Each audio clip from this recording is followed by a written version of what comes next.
Fair use, fair use, fair use. Oh, today is so much. I mean, the news today. It's not only today; it's every day. But sometimes I usually calls it the. I usually calls it call it the rubber band effect, where some days the same old happens, and then the next day it seems like everything on the planet just explodes. Like dynamite went off and everything is in the air. You trying to look at what's the most important and what's not so important. Everything is important, but some things affect more lives than others. And that's what we want to deal with, especially when it comes to African lives. We're looking at this program here that I would like you to go and watch for yourself. Because during the so-called war, which was just a warm-up for the real war, everybody was saying, where's China and where's Russia? But people are not paying attention to what's really going on. If you watch what happened in Russia during the, what do the Russians call it now? Everybody's calling it a war, conflict and all that. But Russia doesn't look at it this way. Anyway, nevertheless, the Russians tried to put an end to that war very quickly. And they thought, for an instant, that they accomplished that. But then the West said, no. We're in this for the long haul. And that was the plan all along. It's just like this one. I don't know if you ever heard of a place called Dimona. Dimona is in Israel. There's a group of people, African roots, who call themselves Jews now. And you know my thoughts on that. You know my words about that. I warned you people who think that you are Jews about this same situation. But when you bring a man into your house and you sit him down at your table, feed him, clothe him, shelter him, and give him your daughters, and not know what that man is really like. You don't know his name, his real name. But then you want to call yourself after that man. None of you know the real name of that man.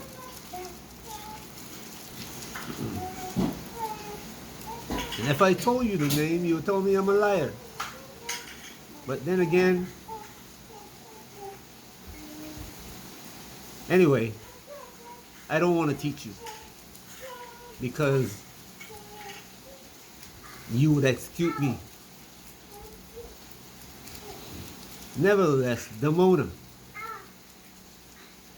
Dimona is in Israel. Every piece, every bit, well, not right now. Some of it, the Chinese and Russians have begun to shut down certain things. But in the past, every bit, a bit is a piece of information, is like if you write the word apple, A-P-P-L-E, you can call each one of those letters a bit of information passes through that Dimona facility. The Israelis look at it They have learned to manipulate it, and they have learned how to put information in there that they can send to your phone and see where you are and what you are doing without you knowing. Every African leader is under this threat. But then again, you all know that already. Not only African leaders, but Black American leaders. And of course, American. You all know about the control Israel have over American leadership, British leadership, and in some ways even Russian leadership.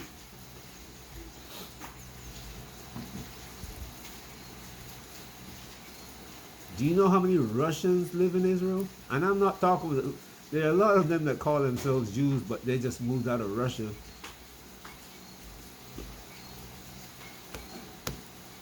They just moved out of Russia.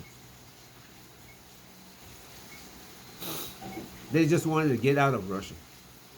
So they went to the rabbi in Russia, wherever they were in Russia, and paid the rabbi off to get them to say that they're Jews so they can immigrate to Israel. And from Israel, they can go to the U.S. easily. It's not a big problem. But they're, in Israel, they're the most hateful, wicked people you can find. A lot of them are Ukrainians. Ukrainian, Poles, Estonians. Man, you don't want to know the story of these people. Anyway, Damona. Now you see, Iran's cut off the GPS. Between WhatsApp, Instagram, GPS, and the whole Meta, not only just Meta, Google, all of it. There are three owners. Well, let me not let that. Let me not go there for the time being. You don't know who controls this. Mark Zuckerberg and Eric Schmidt, their names are on paper. But who owns the place? It's like when the South African decided that he wanted to shut down his little satellite network.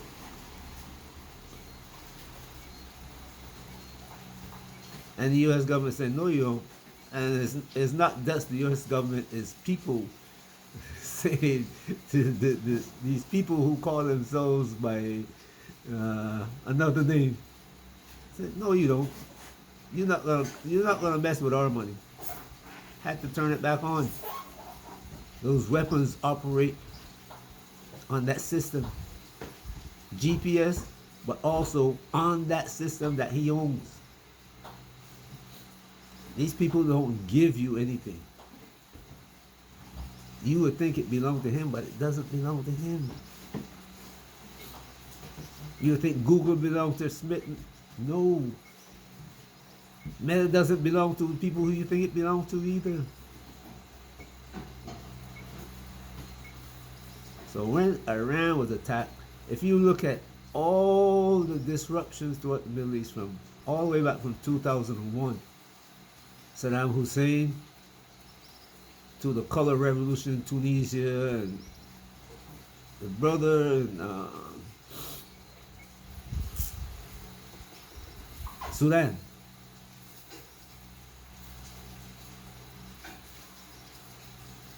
That were fighting against the southern Sudan, fighting against northern, well, Sudan. The whole system was set up to do that. All this was accomplished through WhatsApp, Instagram, Google. What do you think that you could see what's happening in Iraq? CNN could broadcast it live. Why?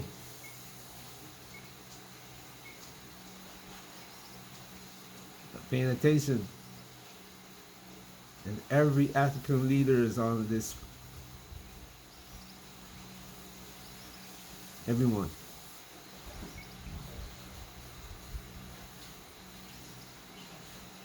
When they threaten to blind him so he can't see when he's being attacked, his soldiers can't see, and anybody can take him out. That's fear. African leaders have to follow their orders. Now Iran has switched from GPS, WhatsApp, Instagram. The US did China a favor when they cut off Google, and they didn't realize that. They never did realize that. Because now got its own operating system. We always shoot each other. We always shoot ourselves in the foot. The same thing they did with the dollar. They cut people off the dollar, and now everybody is jumping off. Now they're fighting to keep people on. This is, this is a thing that they thought they had perfected using black people. Control over the planet.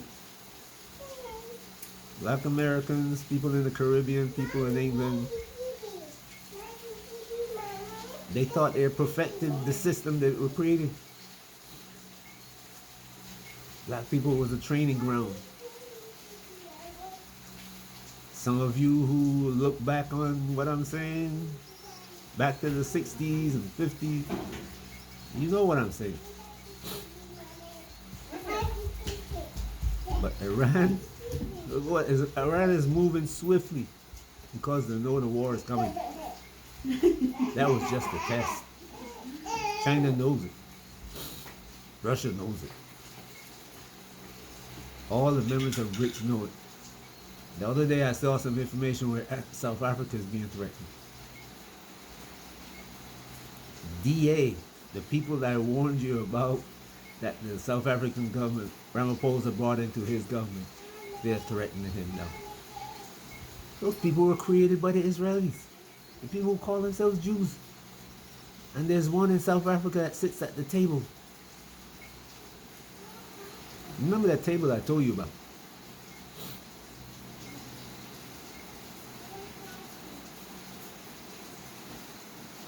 See, you gotta pay attention to these things. When things explode, you look among all the bits and pieces that are flying and pick up the piece that you can say, oh, that one is the one that things are going to coalesce around. And here you're seeing a piece of information that is very important in the coming war. See, now all over the Middle East, Iran can jam the GPS. And anything flying, guess what? It can't be from around the Middle East. Because they don't have control of it. Anything in the air, Iran can shoot it down. You see how important this thing is? Iran can now tap into Google. So as I was saying, Iran can now tap into Google, WhatsApp, Instagram, and find anybody in Iran who has that system on their phone.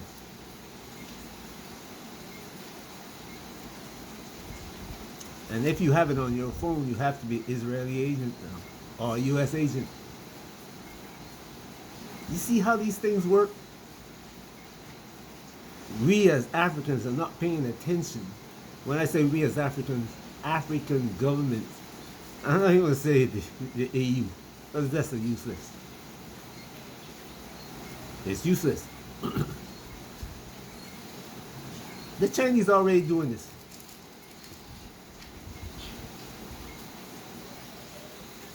The Chinese can already find you if they want to in China. Any Israeli agent they can find. Any agent. You got WhatsApp, Instagram on your phone. You're locked.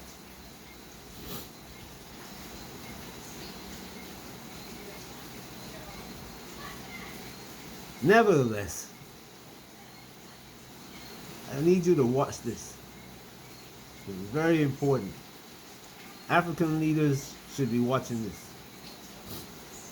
The other day, this fella called Dambuya and his neighbor, they decided that they're gonna have a conference with each other and make plans about what they're gonna do, how they're gonna do with AES.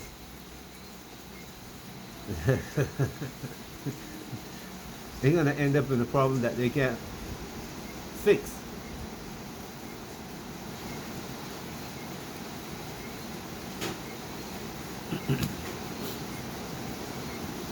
And it might end up with France getting rid of two of them, having to cut the two of them off. And when you say cut the two of them off, I hope you understand what I'm saying.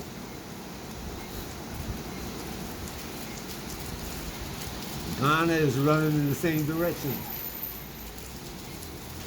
Nigeria too.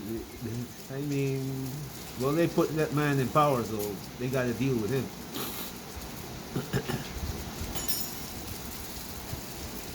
Anyway, got another video for you, and that one is about Barbados. Strange things that I see. Strange things that I see. When I say strange, I mean, you know, Barbados always talk about their education, intelligence. They always talking about politics and want to give the appearance as though they're geniuses.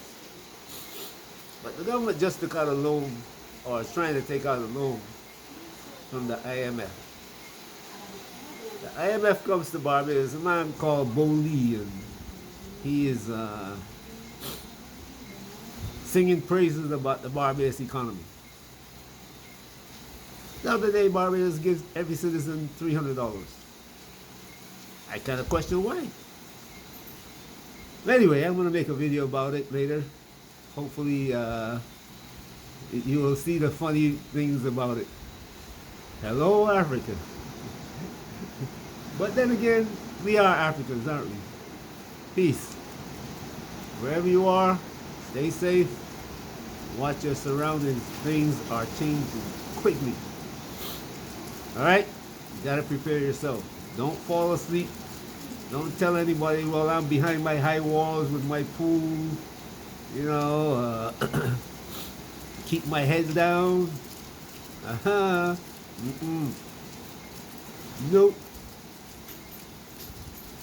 When you pass through those roadblocks, checkpoints as they call them in Africa, everybody at that checkpoint know where you live, who you are, when you are left home, when you go in the opposite direction to home, and when you're going home.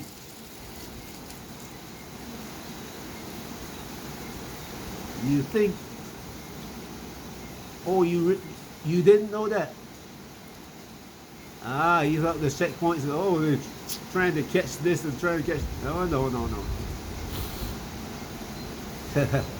They know who is who. They know who is who. And I found that out. When I found that out, I started laughing at myself. You know? Because I always, hey, these Africans are very friendly, you know. You're going out. I say, yeah, man, I'm just going down here. When I realized what was happening, I just said, well, you know, the day is the day. Peace.